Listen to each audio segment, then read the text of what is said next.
Hello students, welcome to my YouTube channel. तो आज हम आपको बताने वाले हैं कि 7 जुलाई में जो आपका सीटेट का पेपर हुआ था उसकी ऑफिशियल आंसर की आ गई है। तो आप उसे अपने आंसर से मैच कर लीजिएगा। तो पहला हमारा क्वेश्चन है, हाउ डज सिटिंग मास्टरी और goals impact a students motivations and views of ability.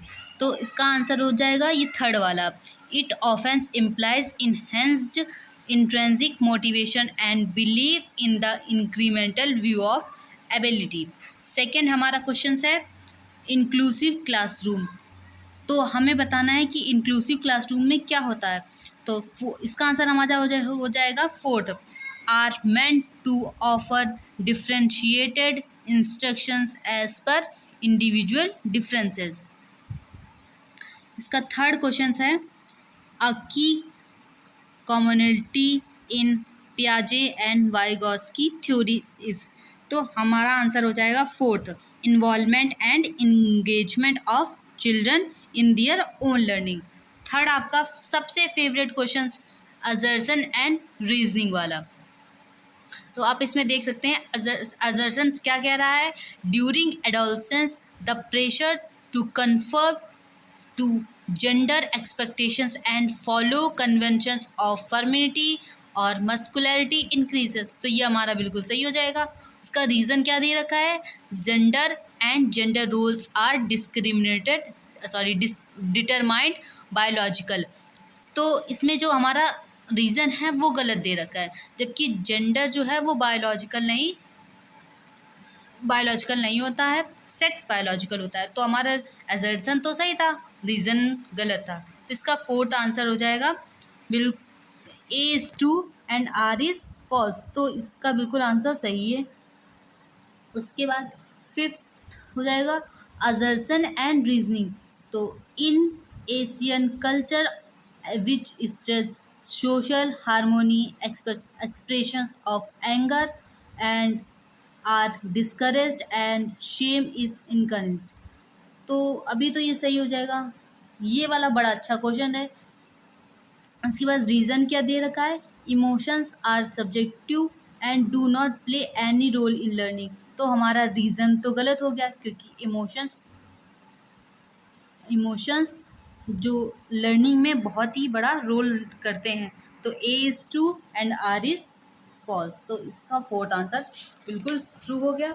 उसके बाद हमारा 6 नंबर क्वेश्चन है, which method did Lawrence Kohlberg use to study moral development of children.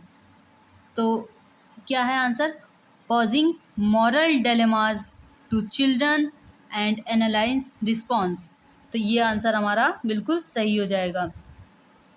उसके बाद 7th क्वेश्चन क्या दे रखा है, according to Lev Vygotsky what is the relationship between language and thoughts. तो आप देख सकते हैं, language and thoughts are complex inter related process of development. और सेकेंड क्वेश्चन ऑप्शन क्या है, language does not shape thoughts. तो ये तो हमारा बिल्कुल गलत हो जाएगा। थॉट शेप लैंग्वेज, ये भी गलत हो जाएगा। Language and thoughts are independent of each other, नहीं, ये बिल्कुल गलत हो जाएगा। तो हमारा ऑप्शन फर्स्ट इज करेक्ट।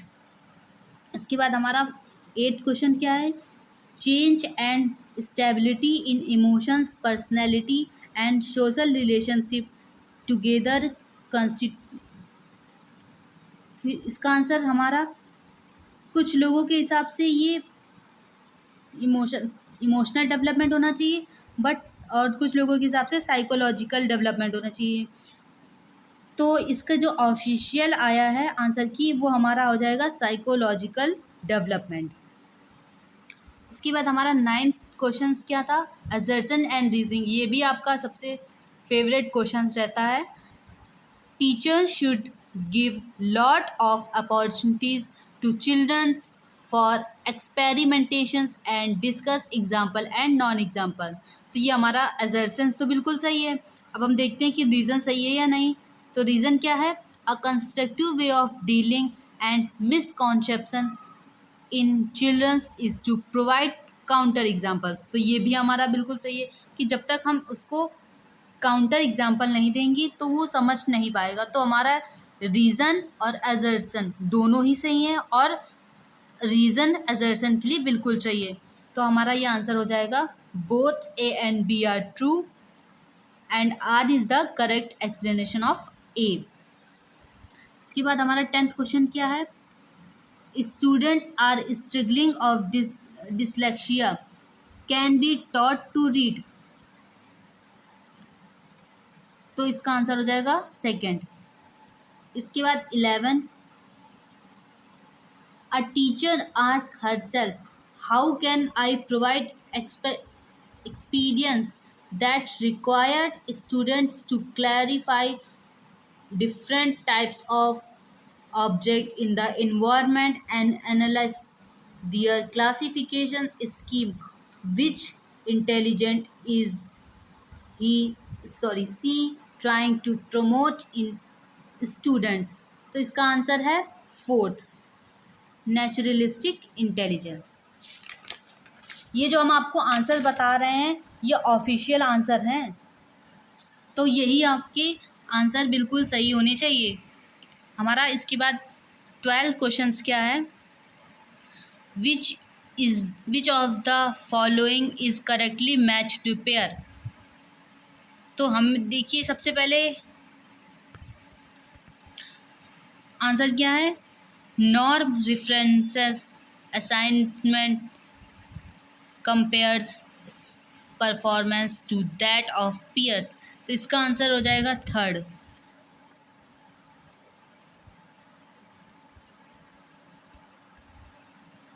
हमारा 13 क्वेश्चन है, which of the following hinders and participations of students with visual impairment in classroom.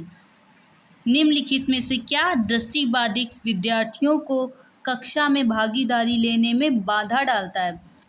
तो बच्चे को जब वो दृष्टिबाधित है तो क्या चीज़ें उसमें बाधा डालती हैं, tactile model of graphic materials नहीं, उसके बाद इलेक्ट्रॉनिक फॉर्मेटेड लेक्चर्स ट्रांसमिशन नहीं, printed text book and notes. जब बच्चे को दिखाई ही नहीं देता तो वो प्रिंटेड टेक्स्ट बुक का क्या करेगा, तो इसलिए हमारा आंसर हो जाएगा थर्ड। 14 हमारा आंसर है, which of the following questions promote analytic thinking. इसके बाद हमारा आ जाएगा 14 का फर्स्ट। 15 आंसर क्या है, sensitive periods are those time period during which certain dash are specially important for the course of normal development. तो इसका आंसर हो जाएगा फोर्थ, इन्वायरमेंट फैक्टर्स। 16 है असर्शन एंड ये वाला, फिर आप इसमें आपने देखा होगा कि असर्शन एंड रीजनिंग के बहुत सारे क्वेश्चंस आ रहे हैं। तो हमारा असर्शंस क्या है, teachers should respect the individual difference among learners and adapt their teaching to cater to need of all students। तो ये भी हमारा बिल्कुल सही है। इसके बाद हम देखते हैं इसका रीज़न क्या है, collaborations, groups work and interactions among students should be avoided while teaching a class of diverse learning।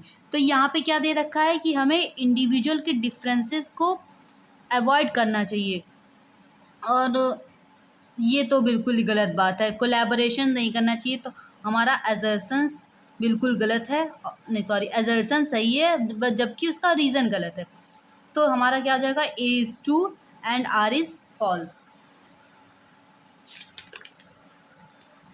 उसके बाद 70 क्वेश्चंस क्या दे रखा है, अकॉर्डिंग टू जीन पियाजे how are childrens different from adults. तो बच्चे एडल्ट से किस तरीके से डिफरेंट हैं। पहला ऑप्शन है, childrens thinking in is quantitatively different from that of adult. नहीं, बच्चे उतना ही सोचते हैं जितना एक एडल्ट सोचते हैं, तो क्वांटिटेटिव तो गलत हो जाएगा। Childrens are depend on adult while adult are independent, ऐसा तो बिल्कुल ही नहीं है। Adult are much more knowledgeable than childrens. आप ऐसा नहीं कह सकते कि जो एडल्ट्स हैं वो मच नॉलेजेबल हैं, जब जबकि ऐसा बिल्कुल भी नहीं है। तो जीन पियाजे ने हमें बताया है कि childrens thinking is qualitatively different from that of adults. बच्चों में बच्चा उतना ही सीखता है बच्चा उतना ही सोचता है जितना कि एक एडल्ट सोचता है, लेकिन उनमें नंबर ऑफ क्वालिटी का डिफरेंस है, क्वांटिटी का नहीं। तो इसलिए हमारा फोर्थ ऑप्शन बिल्कुल सही हो जाएगा। 18 क्वेश्चन क्या कह रहा है? School should function within framework with access that finished product and learning outcomes. तो ये तो हमारा बिल्कुल सही है, ऐसा हम नहीं कह सकते हैं। सेकेंड रीज़न क्या दे रखा है? आप इसको एलिमिनेट करके भी दे सकते हैं कि अगर हमारा ए फॉल्स हो गया तो आप देखिए कि इसमें ए कौन सा फॉल्स है। इसमें देखिए ए फॉल्स हो गया है, तो लेकिन हम इसको दूसरा भी चेक कर लेंगे, क्योंकि हमें पता तो होना चाहिए। लर्निंग इज टाइटली सिक्वेंसिबल एंड हेरिजिकल नहीं। लर्निंग कभी भी सिक्वेंशियल नहीं होती है, वो स्पाइरल होती है, एक लाइन में नहीं। लर्निंग ऐसी सीधी लाइन में नहीं होती। पहले हम सीखेंगे, फिर उसको रिवाइज करेंगे, फिर सीखेंगे, फिर उसको रिवाइज करेंगे, तो ये लर्निंग हमारी क्या हो जाएगी? स्पाइरल हो जाएगी, सीक्वेंस में नहीं होती है। उसके बाद हमारा, इसलिए हमारा बोथ आर फॉल्स। इसके बाद 19 क्वेश्चन क्या कह रहा है? Which of the following statement is correct about autism. तो ऑटिज्म क्या है? एक न्यूरो डेवलपमेंटल डिसऑर्डर है, तो इसका आंसर हो जाएगा थर्ड। 20 का आंसर क्या है? Constructive teaching leads to dash learning by student. तो सबसे पहले क्या ऑप्शंस हैं? रिसेप्टिव नहीं, डिस्कवरी, मीनिंगलेस एंड रोड। तो रोड तो बिल्कुल ही गलत वर्ड है, तो रोड हम काट देंगे। मीनिंगलेस नहीं, रिसेप्टिव केवल ग्रहणशील नहीं, डिस्कवरी। तो इसका आंसर हो जाएगा सेकंड। इसके बाद 21 का, जीन पियाजे theory of cognitive development implicates that. इसका आंसर हो जाएगा फोर्थ। 22 क्वेश्चन क्या कह रहा है देखते हैं। In progressive education childrens are perceived as knowledge and meaning makers. 23 question क्या कह रहा है? Rama is a teacher who is implementing Vygotsky theory in her classroom, and she assigns her students to work in groups to complete a challenging task. During the task, one student struggles to understand a key concept. What would be the most effective way for Rama to help these students? तो वो कैसे help करेगी? Work through the problems with the students and providing guidance and feedback as needed while involving other group members। तो ये तो हमारा बिल्कुल सही है, लेकिन हम ऐसे ही टिक नहीं करेंगे, ऑप्शंस नीचे चेक भी कर लेंगे।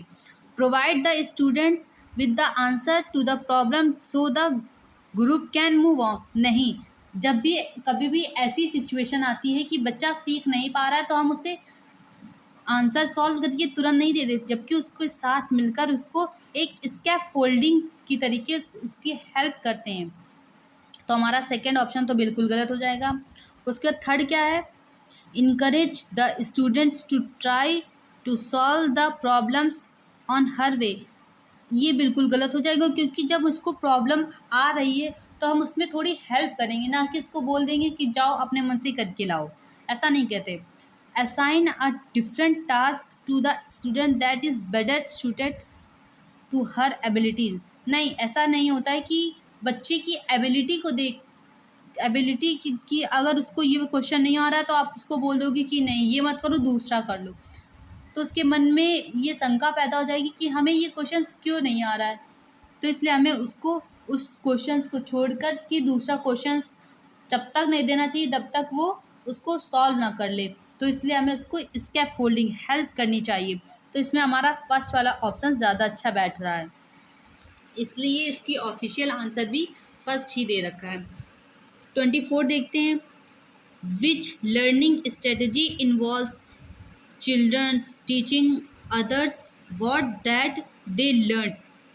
Option A reciprocal teaching, option second conditional learning, third rote learning, fourth expository learning. नहीं, फर्स्ट रेसिप्रोकल टीचिंग।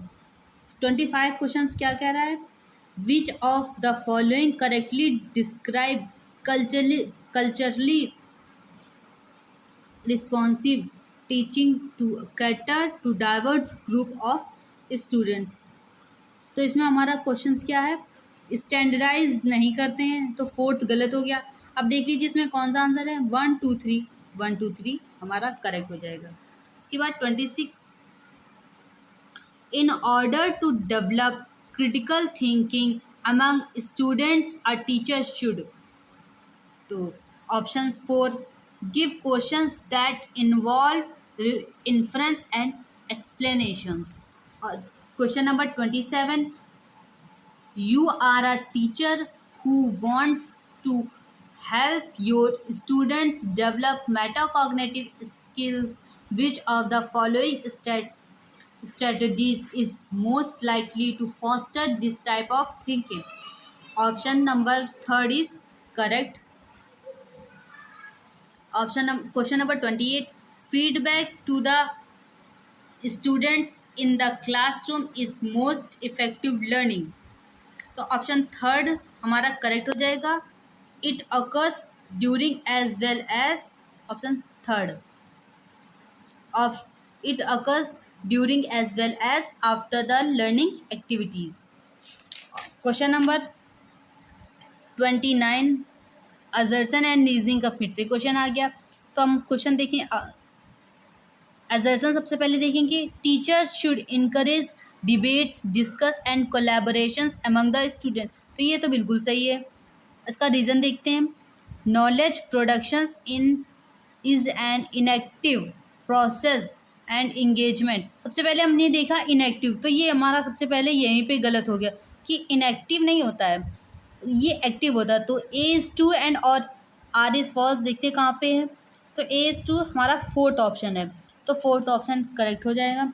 उसके बाद 30 एंड लास्ट क्वेश्चन देखते हैं क्या कह रहा है, सुनीता अ 12-year-old girl shows exceptional musical ability, both her parents are accomplished singer।